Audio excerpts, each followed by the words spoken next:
All right, let's move on to Am I the A-hole? Because is she the A-hole for ditching her friend because she just doesn't like her boyfriend? Mo's got the email. Hi, friends. I love y'all so much, I call y'all my friends. And now I need your advice. I am currently living in Mexico, and 7 years ago, I moved from Mexico City to a smaller city in northern Mexico.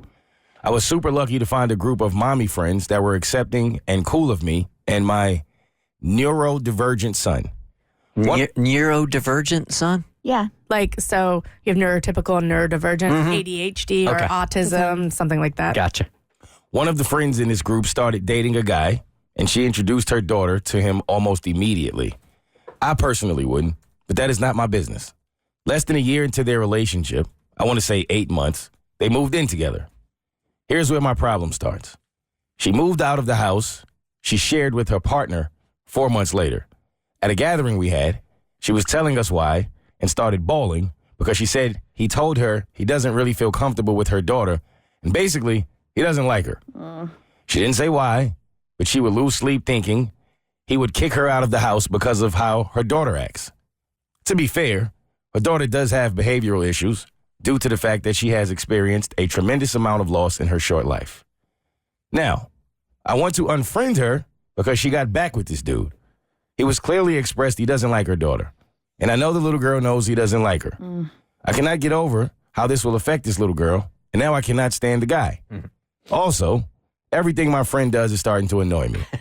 I don't want it to come across that she needs to date who I say, but I cannot get past seeing her cry and express all that's said about her child and pretend that I am cool with this guy. So am I the a-hole? Thanks for your wise words. Yeah, you got to be really careful who you're sharing info with, man, because it can't help but affect how they're going to look at your significant other for sure, right? I have multiple friends with neurodivergent kids, and they love their children, and they only look at their children as blessings, as they should. But it can be a difficult road. I mean, there are struggles and there are hurdles, and it can be really hard, and it can also be really lonely, especially if you're a single parent, which one of my friends is. So because I have this background information and I know this, when I'm looking at this story, I think she really needs a friend right now. Okay, I'm not saying you hang out with this dude. And if she talks about him, I say you shut that down. Be like, listen, I want to be your friend. I want to be here for you and for your kid. I don't like this guy. I don't like the fact that he doesn't like your kid. I don't think you should be with him, but I'm going to support you. But I can't hear about him. I think if you establish those boundaries and be like, I'm going to respect, I'm going to respect you and your decisions. Hopefully you can respect my decisions.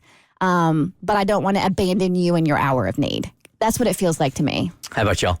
Yeah, I completely agree. You can't abandon your friend at this time. And I get it. And this is coming from like a much different scenario. But like when my friends are dating stupid dudes, I don't want to talk to them either. But you can't abandon her when she's a single mom. She doesn't have the support system that most moms have if they have a partner or maybe if they have family in their life. And even though this guy sucks, I don't think it should affect your relationship. I mean, this could be temporary. I mean, she might be able to finally get out of this relationship, hopefully in the near future. But if she doesn't, you got to be there for her to walk her through that decision. And I think she'll really appreciate that looking back. My opinion on this has changed as I've gotten older. When I was younger, I felt as if when my friends were in this situation, if I actually pretended or I guess to like the person, then I felt like I was enabling it if I supported it. But as I've gotten older, I've realized you're not necessarily supporting the person, you're supporting your friend. So I feel like you can express your concerns. I don't think there's anything wrong with that, but that's something I would do once. And then once that's out the way, from that point on, there will be nothing left for me to do but try to support as best way as I can because I feel like she needs that. Yeah, this is going to be a boring segment because I think we're all on the same page. I mean, look, a friend is a friend. If it's a really good friend, you got to be there for crap like this, right? I do think Kristen is right that at some point or another, you're allowed to put up that boundary and go, Totally. I'm getting so frustrated here. If you and I are going to be friends here because you're not taking my advice and I just can't be a sounding board anymore. You're driving me crazy and you're not doing anything about it. So I'm here for you, but we got to put up a boundary around this conversation. I think that's the only way to do it. And I don't think you're an a-hole. I mean, nobody wants toxicity in their life. I get that. I do feel like your friend's in a very unique situation with the cards she's been dealt. And I think be supportive. Now, if it goes too far, like if it gets super, super toxic, then I do not begrudge you for like bowing out of the friendship. At a certain point, you should only be able to withstand so much. The Bert Show.